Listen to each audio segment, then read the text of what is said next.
Hali gani mwanafamilia wa channel tupendwa hii hapa ya Bizoza Media. Kama ndo mara kwa kwanza, basi nikusihi usisahau kusubscribe, kulike, kushare pamoja na kucomment. Bwana mkubwa Diamond Platnumz achukizwa na kile ambacho alichokifanya Ommy Dimpoz pamoja na Aaliyah, kwani watu wengi hawakuweza kuamini kwa hiki ambacho kinachoendelea, na wengi wao wakasema kwamba kwa nini Ommy Dimpoz ameweza kufanyia hivi mwenzake, kwani hajui kama yule ni shemeji yake, na kwa nini ameamua kufanya mambo makubwa katika hili, na wengi wao hawakuweza kutegemea kama yeye kweli angeweza kumsaliti bwana mkubwa Diamond Platnumz na kuweza kuishi na bibie Aaliyah. Hili jambo limewafanya watu wengi waweze kuumiza kichwa na kusema kwamba kwa nini imekuwa kwake na kwa nini ameamua kufanya haya yote, kwa sababu watu wengi wanatamani kuweza kuona kila kitu kinakuwa katika misingi na mikakati iliyo imara, lakini kwa upande wa bwana mkubwa ambaye ni Ommy Dimpoz ameonyesha kabisa hahitaji kuweza kupata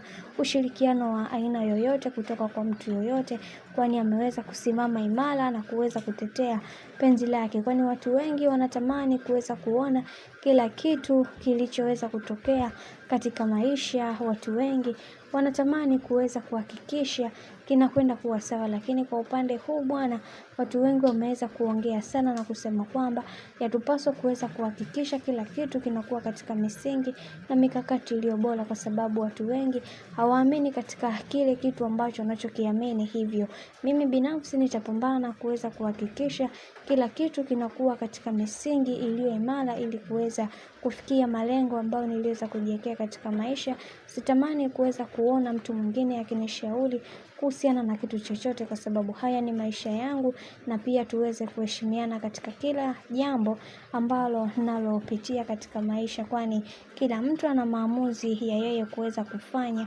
na sio kila mtu anatakiwa kuweza kupangiwa chochote katika maisha. Sasa kwenye hili bwana, Diamond Platnumz ameonyesha kuchukizwa sana na kusema hakika rafiki ndio mnafiki wa kwanza ambaye anayekufanya kila siku mtu urudi nyuma kimaendeleo. Leo hii nimekuwa nikimsimulia mambo mengi sana kuhusiana na wanawake ambao nimekuwa nikipita nao, lakini leo hii yeye amekuwa mtu wa kwanza kuweza kunisaliti. Kiukweli hili jambo linaniuma sana, lakini sina namna, ila namwachia Mungu kwenye kila jambo ambalo limeweza kutokea. Isitoshe sasa hivi niko na mwanamke mwingine, hivyo namwachia Mungu kwa sababu yeye ndivyo ambavyo ameona kwake akifanya hivyo ni sahihi. Na pia tumeweza kuona baadhi ya watu wengi waliweza kufunguka vitu vingi, na kisha wakasema kwamba yatupaswa kuweza kuhakikisha kila kitu kinakuwa katika mikakati na misingi iliyo imara, kwa sababu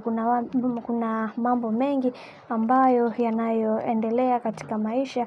Hivyo yatupaswa kuweza kuwafanya watu wengine waweze kuenjoy, kwa sababu kuna vitu vingi ambavyo watu wengi wameshindwa kuweza kupambana kuweza kuhakikisha kila kitu kinakwenda kuwa sawa. Hivyo yatupaswa kuweza kuwa nao makini. Hii haikuwa uzembe, bali tukio hilo nje ya uwezo wa dereva kutokana na mambo ambayo yanayoendelea kwa kipindi hiki. Bwana, tumpe pole kaka yetu Diamond Platnumz kwa pigo kubwa ambalo aliloweza kulipata. Bwana, mambo ni mengi sana.